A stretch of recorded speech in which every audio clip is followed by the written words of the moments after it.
In this video, we're going to discuss the permanent maxillary central incisors. These are the teeth which are closest to the midline in the maxillary arch. This is the maxillary right central incisor and this is the maxillary left central incisor. According to the universal numbering system, this is tooth number 8 and this is tooth number 9. Now let's talk about the labial aspect of the crown.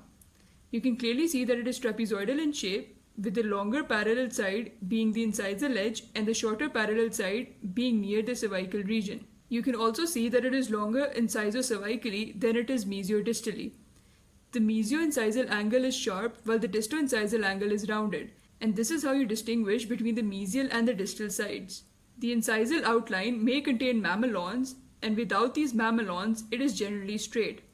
The cervical margin curves evenly towards the root. Here, you can also see developmental depressions. This is the mesiolabial developmental depression and this is the distolabial developmental depression. These developmental depressions are dividing the labial aspect into 3 lobes. This is the mesiolabial lobe, this is the middle labial lobe, and this is the distolabial lobe. Here, you can also see faint imbrication lines. These may or may not be present. These are roughly parallel to the cervical margin. The height of contour of the labial aspect is the cervical third. Now let's come to the lingual aspect of the crown. It is also trapezoidal in shape. It has both concavities and convexities. Here is a shallow concavity in the incisal third, which is called the lingual fossa, and here is a convexity in the cervical third, which is called the cingulum. The disto-incisal and the mesio-incisal angles are the same as the labial aspect, and the incisal outline is also same as the labial aspect. The cervical margin is uneven. It has a greater curvature towards the distal side.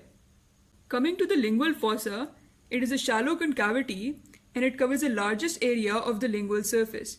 It is bounded by 4 convexities, on the distal and mesial sides by the marginal ridges, on the incisal side by the incisal edge, and on the cervical side by the cingulum. It is mostly smooth, but it may contain ridges, and when these ridges are present, they may form a W-shaped pattern. The cingulum is the convexity located in the cervical third of the lingual surface. It is generally smooth and it is sometimes divided from the lingual fossa by the linguogingival groove. This groove also has a linguogingival pit, but it is not a normal finding. The height of contour on the lingual surface is also located in the cervical third. Now let's come to the mesial aspect. It is roughly triangular in shape and it is convex both incisor-cervically and labiolingually. The labial outline is convex and the lingual outline is concave in the incisal third and convex in the gingival third. The cervical margin curves evenly towards the incisal surface. The height of contour on the mesial surface is in the incisal third. The contact area also lies here. Before moving ahead, I wanted to differentiate between the incisal ridge and the incisal edge. In the newly erupted incisor, the incisal termination is called the incisal ridge, which is usually rounded. And after occlusion, the incisal edge is formed, which is a sloped, flattened area. In the older maxillary incisor, the slope is towards the lingual surface, and in the older mandibular incisor, the slope is towards the labial surface. The distal aspect very closely resembles the mesial aspect with the following exceptions. It is generally smaller than the mesial aspect. The mesial cervical margin curves more towards the incisal surface than does the distal cervical margin. Also, the contact area is smaller and it is located very near the junction of the incisal and middle thirds. So, it is more cervically located when compared with the mesial aspect. The incisal aspect is roughly triangular in shape. It is straight mesio-distally. And from this angle, you can also see that the lingual surface is narrower than the labial surface. From the incisal aspect, you can clearly see that the lingual surface is more convex when compared with the labial surface. Also, the lingual fossa and the cingulum can clearly be seen. The root is generally single, conical, straight, and rounded at the apex.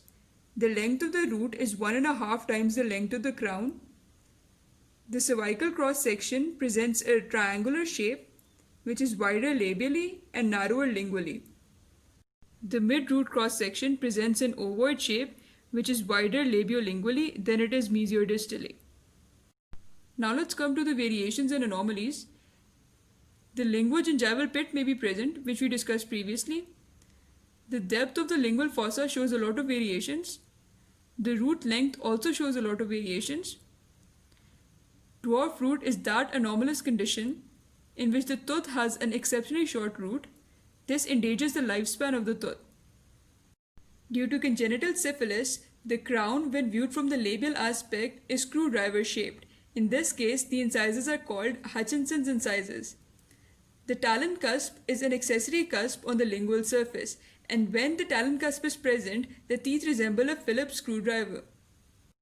Mesiodents may also form, which is a supernumerary tooth, that is, it is an extra tooth between the roots of the two central incisors. Cysts may also develop in this area. Here you can see the dwarf root, and here you can see the Hutchinson's incisors, which are screwdriver shaped.